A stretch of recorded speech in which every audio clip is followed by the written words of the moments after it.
mismo para todos los participantes que desean solicitar el material, clase grabada y el certificado. Les dejo mi contacto en el chat, esperando que el ponente sea de su agrado. Le doy el pase al ponente. Buenas noches, doctora. Muy buenas noches, gracias por la presentación. Si me permite compartir, por favor.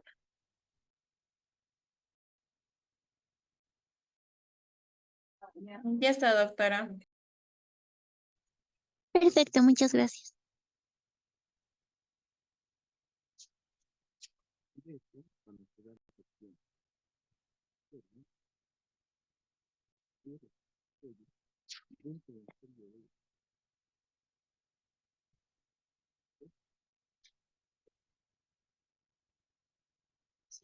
Bueno, entonces empecemos con el curso. El día de hoy vamos a hablar sobre lo que es el cuidado obstétrico y neonatal esencial, también conocido como CONE, ¿no? Que son sus abreviaciones, ¿no? Cuidado obstétrico neonatal esencial.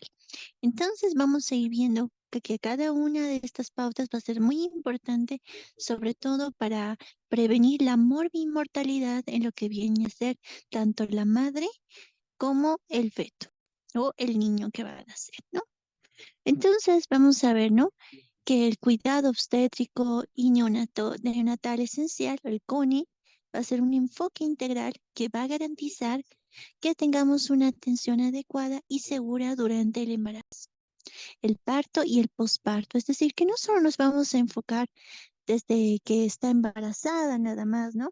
Sino que tenemos que ver desde el momento que se embarazó, tenemos que ver toda la parte de su embarazo, todos los meses del embarazo y también tenemos que hablar acerca del parto mismo, ¿no?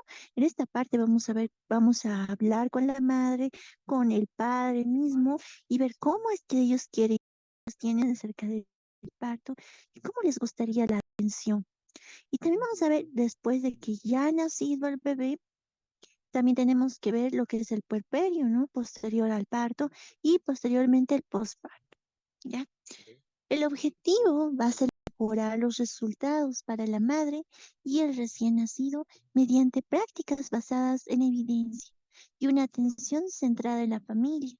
Entonces, en esta ponencia vamos a explorar cómo se implementa el CONE en cada fase del proceso, desde la preparación para lo que es el parto hasta el cuidado del recién nacido y la consejería posparto.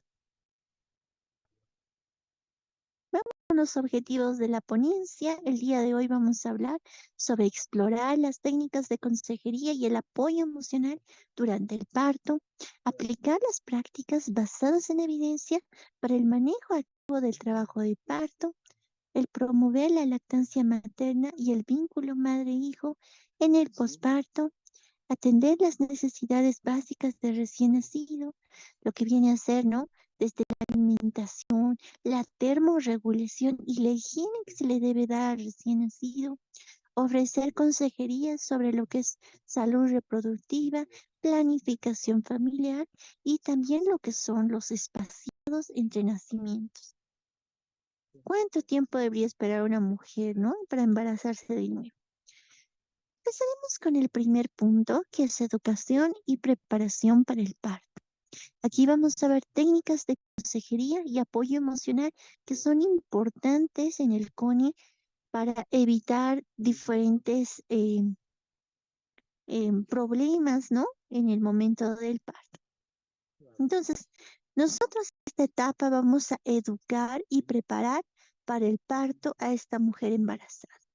¿Cómo lo vamos a hacer? Bueno, primero tenemos que ver una adecuada preparación para el parto va a ser crucial para que nosotros podamos reducir esa ansiedad y empoderar a la madre, ¿no? Recordemos que cuando una mujer, sobre todo si es primeriza, llega a tener mucha susceptibilidad, mucho miedo en cuestión al parto, debido a que hoy en día hay tanta información, ¿no? Pero suele ser la mala información la que suele asustar a las mujeres, ¿no?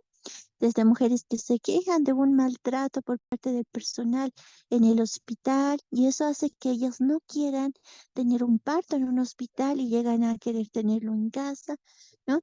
También en esta etapa, recordemos que hay una alteración de las hormonas mismas y esto le genera mayor ansiedad y al momento de llegar al día del parto se ponen aún más ansiosas y nosotros tenemos que ayudar en esta parte a que la mujer se sienta mucho mejor. Entonces, vamos hablando de qué información tenemos que darles sobre el parto a estas mujeres. Vamos a hablarle sobre las fases del parto, explicarle cómo va a ocurrir el parto, qué va a sentir en esos momentos, cuáles van a ser los signos que van a aparecer, qué síntomas va a tener esta mujer, ¿no? Entonces empezamos con la fase de dilatación. En la fase de dilatación, muchas mujeres cuando ya empiezan las dilataciones, ya creen que van a dar a luz, ¿no? Ya creen que va a ocurrir el parto. Pero sobre todo, si la mujer es primeriza, esto va a tardar. Y eso es todo lo que nosotros tenemos que explicar a la mujer, ¿no? En el momento de la preparación para el parto, tenemos que explicarle que son fases y que suelen tener un periodo de tiempo. Y esto va a depender si es una mujer que ya tuvo ya un parto anterior o si es primeriza. Normalmente no tenemos problemas con las que ya han tenido partos antes, pero sí tenemos problemas con aquellas que son primerizas o aquellas mujeres, por ejemplo, que la primera vez su parto haya sido por cesárea y en esta oportunidad lo quiere dar por un parto natural. Entonces, en esta ocasión, sí, y la mujer va a ser como una primeriza, ¿no? Entonces, vamos a tener que explicarle las fases de este momento. Entonces, le decimos a la madre que desde el momento que ya está empezando a dilatar, esto va a tardar porque tiene que ir dilatando cada vez más amplio para que la cabecita del bebé llegue a pasar por el conducto. Entonces, poco a poco va a irse abriendo y eso es lo que tenemos que explicarle. Y que cada dilatación va a tener mayor dolor. Y en esta parte, algo que es importante explicarle a la mujer, no puje, no tiene que pujar. Aquí nosotros tenemos que explicarle que ella tiene que hacer respiraciones. Si bien hay dolor y molestia, si ella hace una buena terapia o técnicas de respiración, eso va a ser mucho mejor, ya que si ella empieza a pujar desde las primeras dilataciones, esto la va a cansar y posteriormente cuando ya llegue el momento real del parto, no va a poder, ya no va, ya va a estar muy cansada, muy agotada para hacer la expulsión del bebé. Entonces hay que tener en cuenta esto y explicarle. Y en la expulsión, ¿no? Una vez que esté expulsado, siempre tenemos que hacer un cierto tiempo para lo que es el alumbramiento. Y aquí es donde nosotros también tenemos que explicarle. Y también explicarle que en la expulsión, muchas veces, muchas mujeres, el bebé llega a ser muy grande, tiene la cabecita muy grande. Hacerle un pequeño corte, ¿no? Y también hay que explicarle esto a la mujer. Si bien estas pautas o esta primera parte se le explica en el consentimiento informado, pero muchas veces estas madres se encuentran con ansiedad en este momento como para pensar en el dolor, más piensan en el dolor que en lo que va a suceder. Entonces, no se toma la molestia de leerlo, ni siquiera el varón que se encuentra ahí, su pareja, se toma la molestia de leerlo. Entonces es mejor que nosotros demos esta información sobre el parto antes de que ocurra el parto. Así la mujer ya va a estar con el conocimiento de cómo deben ser estas fases, la dilatación, la expulsión, el alumbramiento, de que posiblemente tenga que hacer un corte a ese nivel para que el bebé pueda salir, si es que el bebé tiene su cabecita muy grande, ¿no? O esté viniendo en alguna posición diferente. Entonces, explicarle todo esto para que la madre no tenga miedo cuando esté ocurriendo todo esto. Ya va a estar preparada.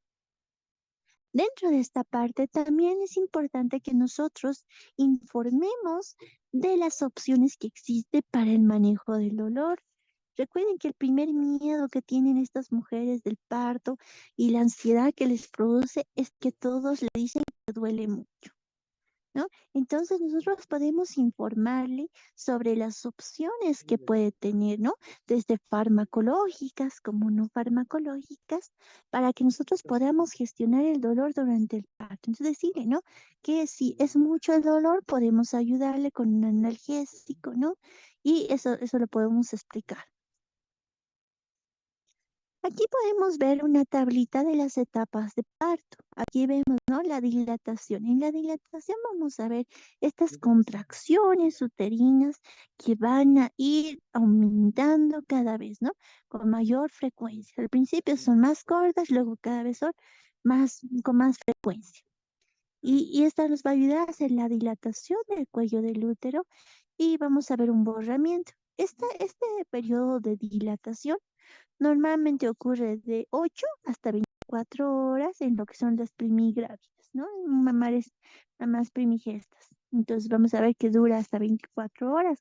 Entonces puede que muchas mujeres, si no les has explicado anteriormente cuánto de dilatación, al primer dolor ya vienen a llamar al médico cuando estamos en el centro de salud o ya vienen a llamar o vienen directamente a emergencias, lo traen directamente. Cuando, si nosotros hubiéramos hecho la explicación a los padres de cómo iba a ocurrir esto y cuánto tiempo llega a durar este periodo de dilatación, ellos no vendrían a la primera, ¿no? Entonces hay que saberles explicar. Luego tenemos el paso de expulsión, que es el paso del recién nacido a través del canal del parto. En esta etapa vamos a encontrar contracciones involuntarias uterinas y algunas contracciones a nivel abdominal. Y aquí sí vamos a requerir de los pujos de la madre, pero previamente el médico es el que tiene que dar la indicación a la madre para que empiece ella a pujar. Entonces aquí vamos a ver que en mujeres primíparas es de 30 a 60 minutos y de mujeres que ya han tenido anteriormente otro parto puede ser más de 30 minutos, ¿no? Es decir, 30 minutos pueden durar. ¿Ya? 30, 40 minutos. Ya en primigrávidas, hasta 60 minutos, de una hora puede tardar hasta que lo expulse. Y en el alumbramiento vamos a ver al nacimiento del bebé ya propiamente y posteriormente la expulsión de la placenta. Esta expulsión de la placenta suele tardar de 5 a 20 minutos. Y en esta parte también es importante que nosotros expliquemos a la madre que está unido al cordón umbilical y aquí tenemos que hacer un pinzamiento, ¿no? Y explicarle lo que vamos a realizar. Y mejor si en el centro de salud se tiene maquetas para explicarle lo que va a ocurrir. De esta manera la mujer se va a sentir más segura de lo que va a ocurrir con su bebé y con ella. Y no se va a encontrar estresada en ese momento. Explicarle también a la madre en el momento de los controles, ¿no? ¿Cuáles son las señales de alarma durante el embarazo? ¿Por qué tendría que venir al consultorio, no? Si hay sangrado vaginal, esto es algo que nos va a alarmar mucho, ¿no? Tiene que venir directamente. Y nosotros tenemos que explicarle esto a la paciente de manera que ella lo comprenda. Incluso hacerles repetir, porque muchas veces creen que les vamos a regañar porque no lo entendemos. Es mejor explicarles y que lo repita para que ella venga en una oportunidad si es que ocurriera alguno de estos síntomas, ¿no? Si, por ejemplo, sufre algún ataque o convulsión, ¿no? Empieza como se cayó y empieza a convulsionar. Entonces, es una señal de alarma. También esto no solo hay que informarle a la madre, a la embarazada, ¿no? Sino también a lo que es el papá o el futuro papá o los hermanos. También si el bebé deja de moverse, recordemos que cuando ya empieza a moverse, sería muy raro que este ya no se mueva por mucho tiempo y explicarle, ¿no? Decirle, desde fíjese la hora, desde el momento que el bebé dejó de moverse y más o menos que controle el tiempo, cuánto tiempo ya fue y venga, ¿no? Ya vemos que ya no mueve mucho tiempo a pesar de la estimulación. Entonces, algo está ocurriendo y tiene que venir directamente a emergencias o al centro de salud más cercano. Si tiene fiebre y escalofríos que no paran, si siente dolor de cabeza, ve algunas lucecitas o escucha zumbidos, tinitos al ver del oído, entonces eso también van a ser señales de alarma. Si nota hinchazón en cara, en los siente mareos o desmayos, Y si existe cambios de ánimo, cansancios, tiene ansiedad o se siente muy triste sin alguna causa, venga al centro de salud para que nosotros podamos resolver qué es lo que está ocurriendo, ¿no? Es bien importante que acuda de inmediato al centro de salud si tiene alguno de estos síntomas. Aquí vamos viendo, ¿no? En el primer trimestre puede ser una señal de alarma, principalmente sangrado vaginal, ¿no? Si tiene en primer trimestre sangrado vaginal, si tiene dolor abdominal, si tiene náuseas y vómitos incontrolables, tiene que venir al centro de salud para ser revisado. Recordemos que un sangrado vaginal en esta etapa puede ser eh, relacionado con un aborto. Aquí vamos con el segundo trimestre. Aquí igual, si existe sangrado vaginal o si existe alguna salida de algún líquido por la vagina, sobre todo como cuando hay orina, ¿no? Entonces vamos a ver si está parada y siente esta salida de líquido, o por ejemplo se levantó por la mañana y sintió que un líquido cayó.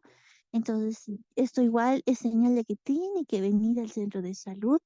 También ver los cambios en el aspecto del flujo vaginal.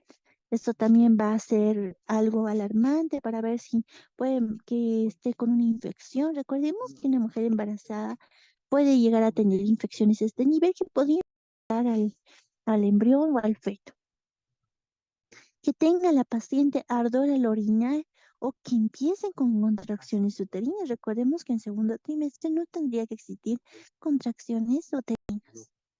Vamos con el tercer trimestre. Aquí, si existe ausencia de movimientos fetales por más de 2 horas seguidas, por ejemplo, ¿no? En caso ya del tercer trimestre, ya nos alarmamos. La madre espera 2 horas que no se mueve ese bebé, tiene que ver.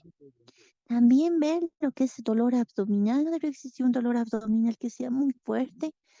Cambios en el aspecto del flujo vaginal, que exista ardor al orinar, hinchazón de los pies, las manos, la cara en las mañanas sobre todo, dolor de cabeza, el sangrado vaginal, que haya salida de líquido por la vagina y contracciones uterinas antes de la semana 37. Durante el puerperio, ¿cuáles van a ser los signos o señales que tenemos que ver? Señales de alarma, ¿no? Es decir, después de que ya ha nacido el bebé, ¿no?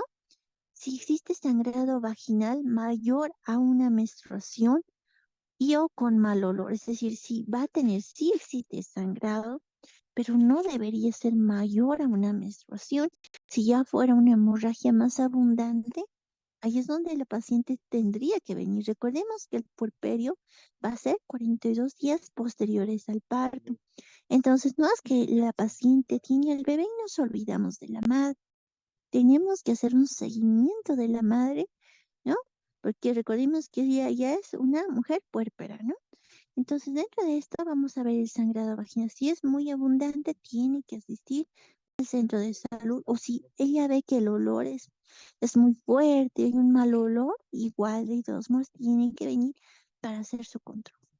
Si existe fiebre superior a los 38 grados centígrados y no pasa, ¿no? Si hay dolor de cabeza constante, si ve lucecitas o ve como nublado, visión borrosa, de igual forma, si escucha zumbidos o si le empieza a hinchar la cara, las manos, las piernas o los pies, o si existe dificultad para respirar.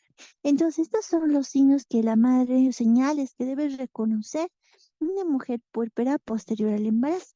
Y esto le vamos a explicar en el momento que ya termine momento que ya haya nacido el bebé, le vamos a explicar cuando la madre ya esté más tranquila y antes de que le demos otra de las características, si me estaba olvidando, son estas cuatro que están aquí abajo, donde vamos a ver, tal vez la paciente tiene un dolor abdominal, pero de característica intensa, ¿no? Como si fuera un cinturón que la aprieta en el todo. Entonces, esto también es una señal de que tiene que venir a control. Molestias o dolor al orinar que no deberían ser mayores, entonces también tiene que venir. Y en caso de que la paciente haya sido sometida a una cesárea, vamos a ver la secreción por la herida o el enrojecimiento. Para eso tienen que hacer sus controles, para que podamos hacer la limpieza de la herida, ¿no? Y incluso sacar los puntos si es que existieran. Y si en caso de que la madre tenga crisis convulsivas.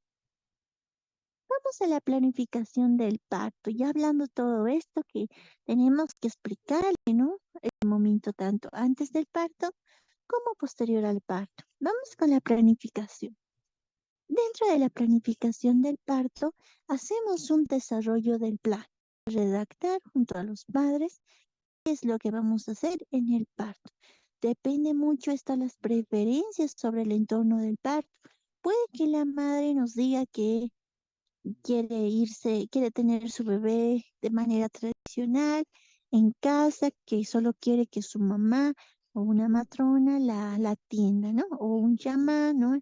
Dependiendo dónde se encuentren, a veces tienen una persona que se encarga, la partera, que se encarga eh, de atender el parto en las comunidades. Entonces, muchas veces suelen ser ellas mismas las que vienen a los controles, pero luego dice que quieren ser atendidas, que se van a ir a su pueblo a ser atendidas por una partera.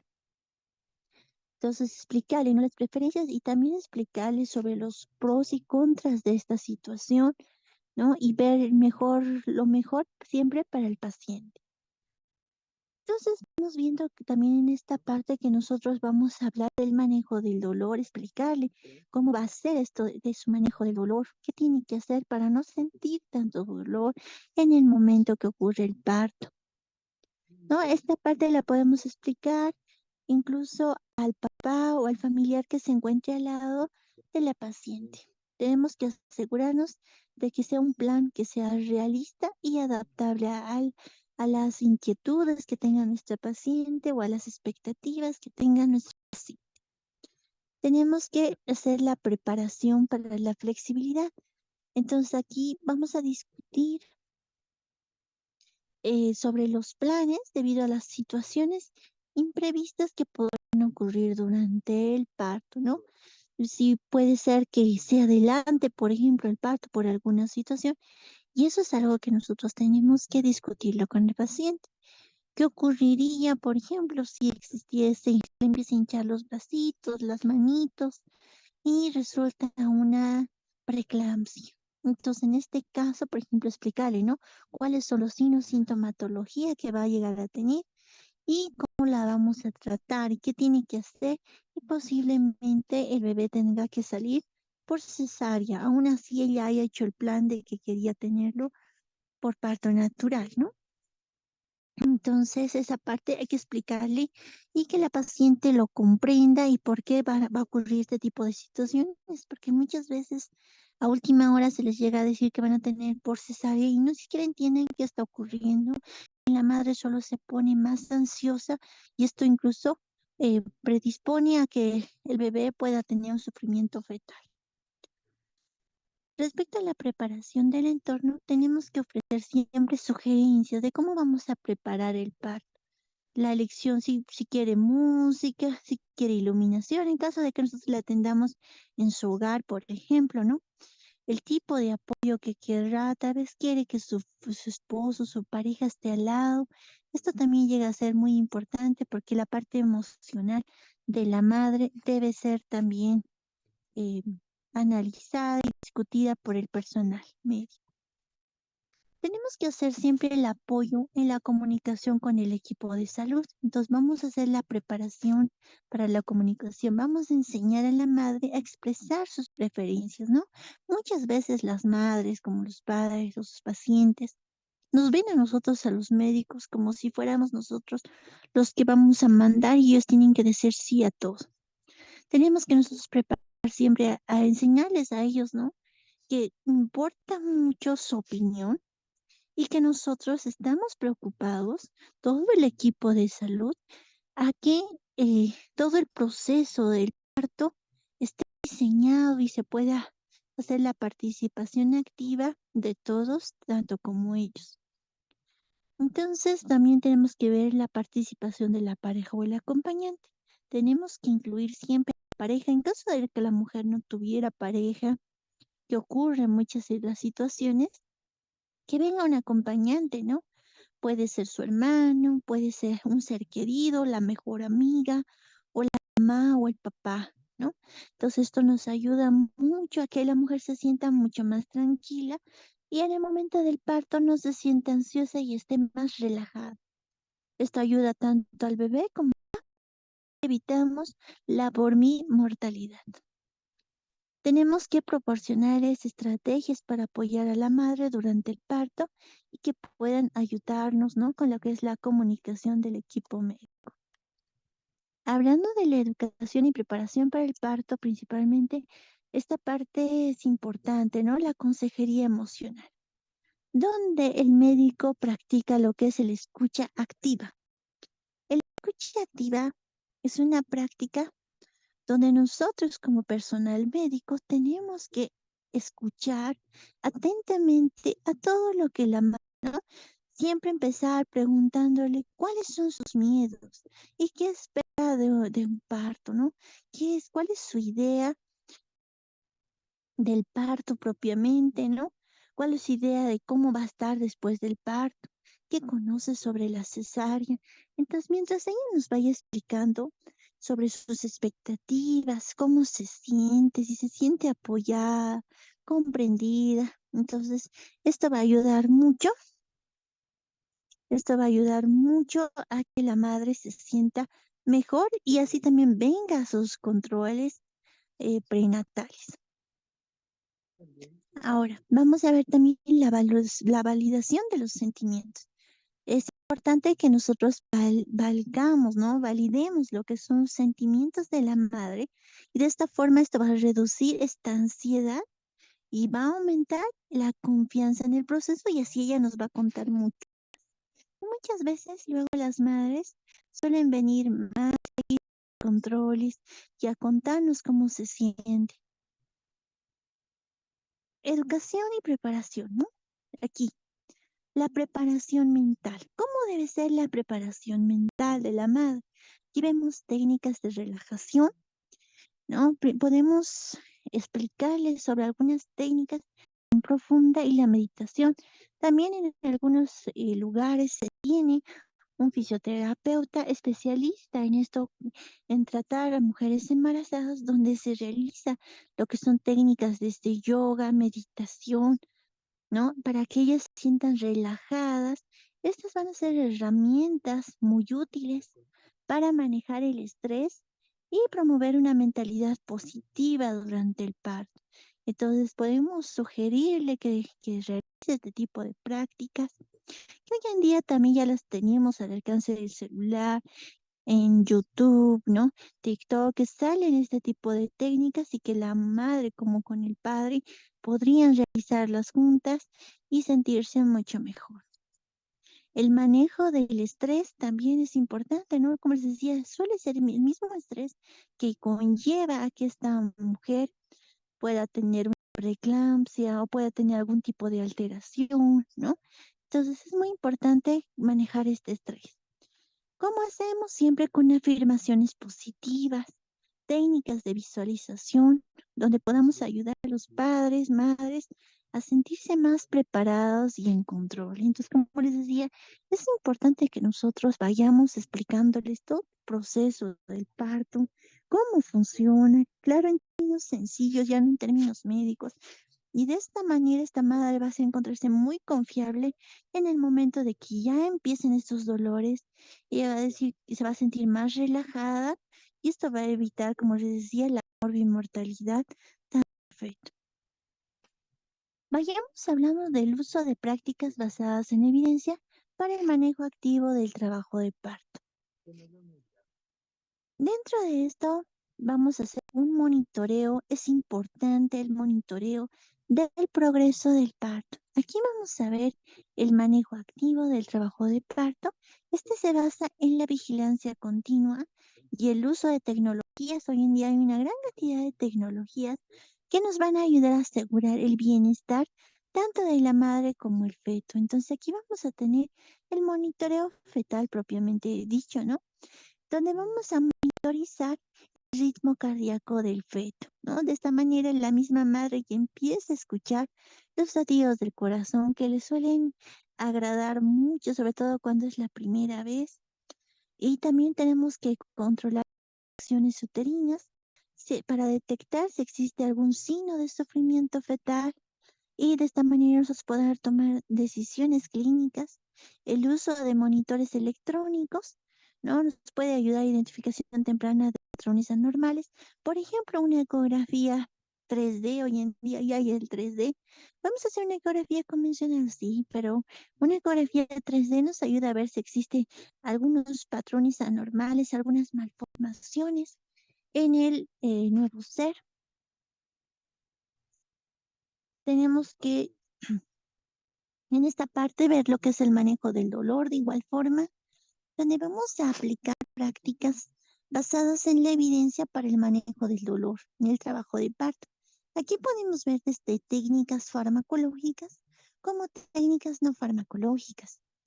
Respecto a la farmacología, desde la administración de anestesia epidural, que le podemos explicar, ¿no? Que existe este tipo de anestesia que se le puede poner, de esta manera va a aliviar el dolor durante el trabajo de parto, sobre todo en caso de cesáreas, ¿no? Podemos hacer igual una anestesia. Los analgésicos que se pueden poner intravenosos, que pueden ser utilizados proporcionar alivio en algunas etapas tempranas, ¿no? Se le puede explicar esto a la paciente para que se sienta un poco más tranquila. También explicarle de técnicas no farmacológicas. Estas técnicas son mucho más efectivas, donde vamos a ver métodos como por ejemplo la hidroterapia.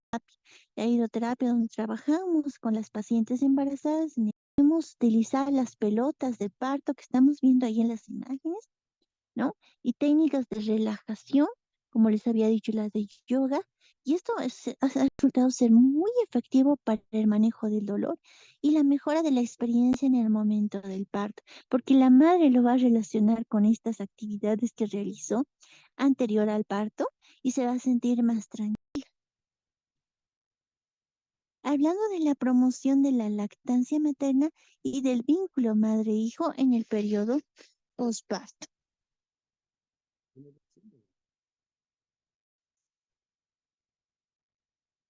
¿Ya? Vamos a hablar de la lactancia materna. La lactancia materna que es muy importante debido a que tiene beneficios tanto para el bebé como para la madre. Esta parte la podemos hablar antes de lo que viene a ser el parto, ¿no? O previo al parto, o también podemos hablarlo posterior al parto, pero cuando la madre ya se sienta tranquila al momento de que nosotros le demos el alta, explicarle sobre la lactancia materna. Aquí hablarle sobre los beneficios para el bebé. Recordarle que la leche materna va a proporcionar todos los nutrientes necesarios para lo que es el bebé, que incluso fortalece el sistema inmunológico y reduce el riesgo de infecciones o algunas enfermedades crónicas, por ejemplo, lo que es diabetes y obesidad.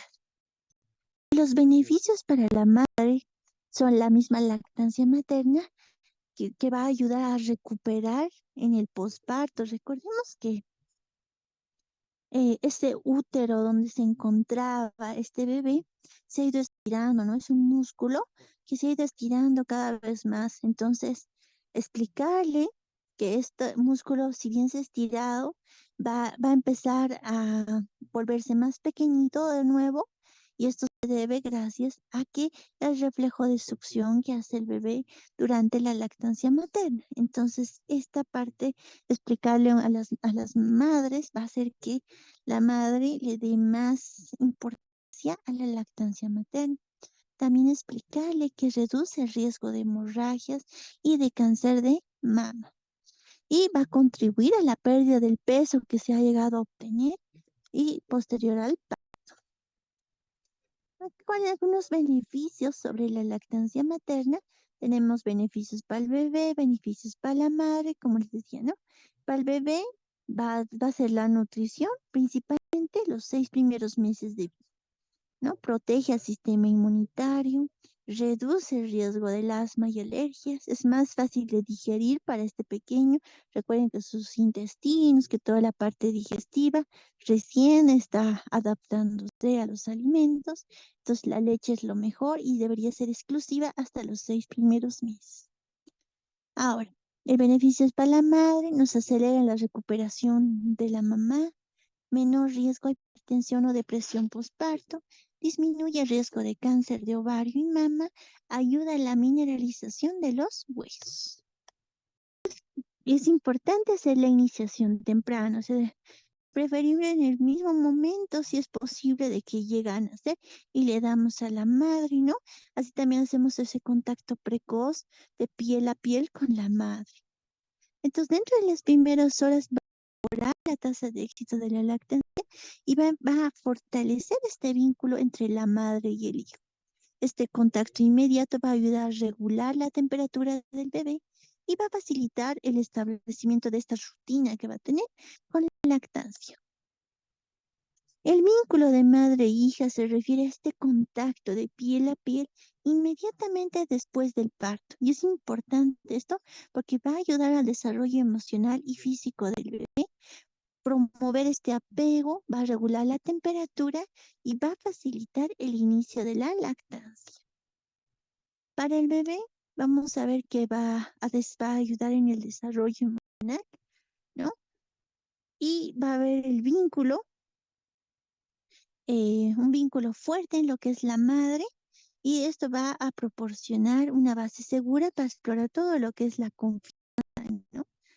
Desarrollo cognitivo, la interacción constante que va a tener contacto emocional, cognitivo, social del bebé, va a ayudar a estas respuestas emocionales físicas de la madre con el bebé, a aprender a adaptarse a su entorno, a no tener miedo.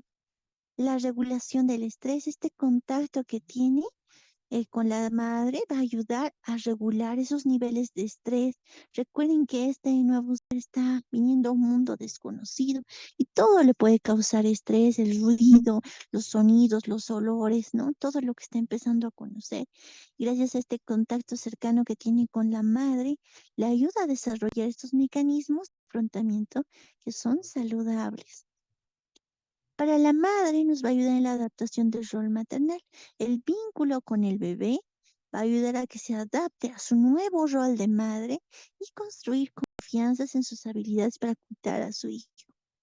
El bienestar emocional, esta interacción va a mejorar el bienestar emocional de la madre, ¿no? Recordemos que puede tener muchas madres posterior al parto una depresión postparto. Entonces, el hecho de que tenga esta interacción con el bebé mejora este bienestar. La satisfacción con la lactancia. Un buen vínculo va a favorecer la experiencia satisfactoria y va a facilitar el inicio y el mantenimiento de la lactancia. Hablando de la evaluación y monitoreo del vínculo madre-hijo, ¿cómo nosotros vamos a monitorizar? Con la observación, ¿no? Nosotros como profesionales de salud vamos a observar la interacción entre la madre y el bebé durante las visitas postnatales y vamos a ofrecer la orientación y el apoyo según sea necesario, ¿no? Muchas madres no pueden hacer el agarre, por ejemplo, les cuesta mucho las primeras veces porque no tienen el pezón formado, entonces explicarle algunos tipos de masajes o cómo puede ser para que el bebé. Entonces tenemos que explicarle cómo tiene que dar de lactar, sobre todo en madres primerizas. Tenemos que evaluar el vínculo, adaptación que tiene el bebé con la madre para abordar cualquier tipo de problema. Y hablando de la atención de las necesidades básicas de recién nacido, alimentación, termorregulación e higiene. Aquí hablamos de alimentación. En esta etapa es muy importante que la nutrición sea adecuada para que este bebé se desarrolle y crezca adecuadamente para su edad. Es importante que la lactancia materna sea exclusiva, es decir, explicarle bien a la madre que en estos 6 meses no se le debe dar ninguna otra cosa, ni refrescos, ni tecitos, ni leche en polvo en este tiempo, ¿no? Es importante decirle que sea lactancia materna exclusiva y tener un agarre eh, correcto, ¿no? Y explicarle cómo es un agarre incorrecto, cómo se hace, ¿no? Muchas veces dice, no, es que él no quiere, o ella no quiere, el bebé no, pero está agarrando de la mejor forma para que tenga un buen agarre. Porque si no hace, si hace un agarre incorrecto, la producción de leche va a ser insuficiente, porque requiere del estímulo de succión para la producción de leche. Hablando de fórmulas, cuando la lactancia no puede ser posible, ahí recién usamos una fórmula infantil que sea adecuada para la adecuada para la edad. Esta siempre hay que asegurarnos de que sea preparada y administrada correctamente. Aquí tenemos que explicarle cómo tenemos que esterilizar el biberón, ¿no? Cómo se debe preparar esta leche para que se la pueda dar al bebé. Beneficios de la lactancia materna, ¿no? El calostro, que es la primera inmunización del bebé, la leche materna brinda anticuerpos, amamantar el bebé lo protege a largo plazo contra enfermedades, promueve el vínculo afectivo entre la madre y el hijo, las madres tienen menos riesgo de padecer cáncer de mama y el bebé digiere fácilmente la leche materna que otras leches.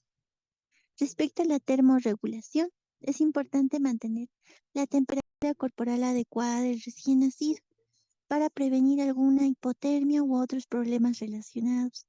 Dentro de estos métodos de termorregulación, desde el primer contacto que le vayamos a dar nosotros con el cuerpo de la madre y ya estamos haciendo esta termorregulación, podemos utilizar ropas adecuadas, principalmente que sean de algodón, mantas o métodos de incubación para mantener al bebé en una temperatura adecuada, ¿no? El contacto de piel a piel, como les decía, que es una estrategia efectiva para regular la temperatura del bebé. La higiene, ¿cómo debe ser la higiene? El recién nacido es muy importante para prevenir infecciones, ¿no? Hacer el cuidado del cordón umbilical, ¿no? Recordemos que estos son los pasos que vamos a ver en el cordón umbilical y esto hay que explicarle a la madre, ¿no? Es el momento que hacemos el pinzamiento, vamos a ir viendo que esto se va a ir secando y solito se debe caer y esto hay que explicarle a la madre. Muchos quieren sacárselo antes del tiempo. Monitorear si existe signos de infección en cada vez que venga la madre. Nosotros tenemos que verificar si no se ha infectado. Recordemos que es una pequeña herida, pero igual la tenemos que monitorizar, ¿no? Se debe tener mucho cuidado y se debe caer de manera natural. El baño del bebé. Para el baño del bebé se realizan baños suaves, donde se debe utilizar productos que no sean irritantes y asegurar la limpieza adecuada de la piel para evitar algún tipo de irritación. Aquí tenemos un bebé, las primeras veces hay que siempre tenerles cuidado, porque si ustedes si los papás lo asustan, entonces ya no va a quererse bañar este bebé, va a tener mucho miedo y les va a generar estrés. Hablando de la consejería sobre la salud reproductiva, planificación familiar y los espaciados de nacimientos, posterior al nacimiento, nosotros tenemos que hacerle una consejería a los padres, ¿no? Explicándoles sobre la salud reproductiva, ¿no? Su estado sociocultural también, porque muchas madres nos explican, ¿no? Que no conocen de métodos anticonceptivos y es por eso que llegan a tener varios bebés. Entonces, si nosotros les damos, muchos de ellos no han estudiado y no tienen el conocimiento, entonces nosotros hacemos este seguimiento y programamos para realizar revisiones médicas posterior al parto, para primero evaluar la recuperación física y emocional de la madre.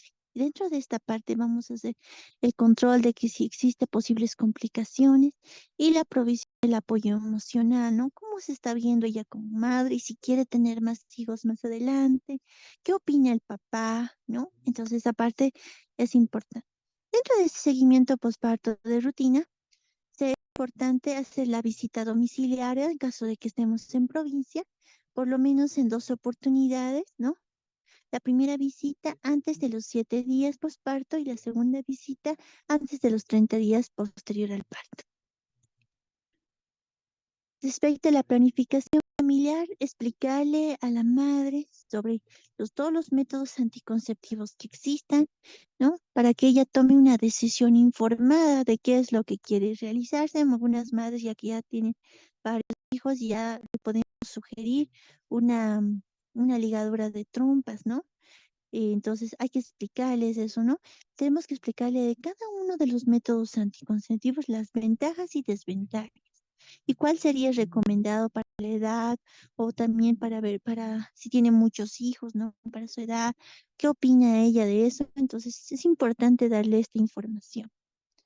Los métodos anticonceptivos que tenemos son todos estos, ¿no? Hoy en día ya se tiene otro tipo de, incluso anticonceptivos, ¿no? El condón, principalmente píldoras anticonceptivas, anillo hormonal, calendario, DIU, la misma. Y el espaciado de nacimiento adecuado entre nacimientos tiene un beneficio importante tanto para la salud de la madre como infantil, ¿no?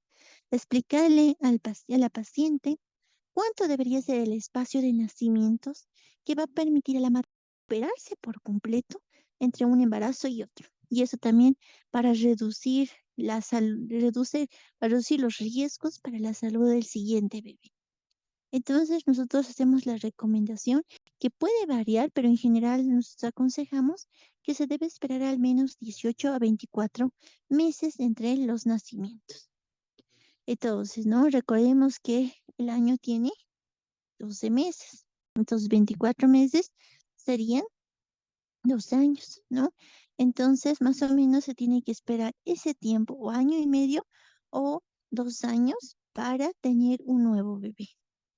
Muchas veces se olvida, ¿no?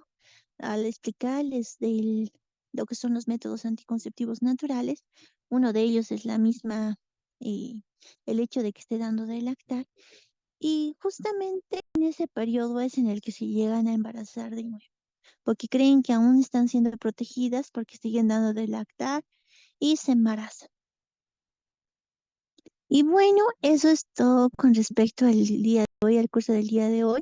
Esta parte es muy bonita y si nosotros hacemos un buen cuidado de la madre y del nuevo ser, todo va a salir de la mejor manera y vamos a reducir la morbimortalidad de la madre como del futuro ser, del bebé o del feto, ¿no? O sea, hay que tener mucho cuidado en las palabras que se utilizan en el momento de explicarles.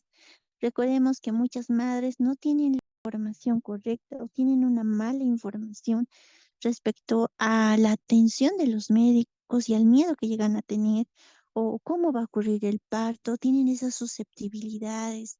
Y es ahí donde nosotros como personal médico vamos a ir a despejar estas dudas que ellos tienen para que ellas no tengan este miedo y reconozcan los signos tempranos de alguna patología que podría estar ocurriendo y vengan a su consultorio y puedan decirles lo que está ocurriendo y de esta manera evitamos tragedias como por un aborto, ¿no?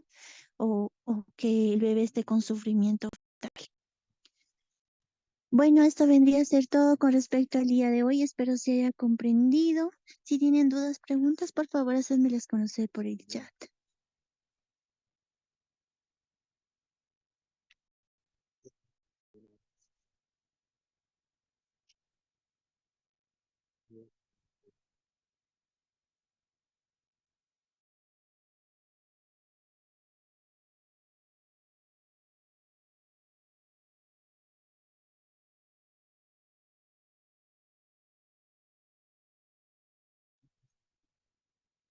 Bueno, espero que se haya comprendido. Soy la doctora Gabriela García.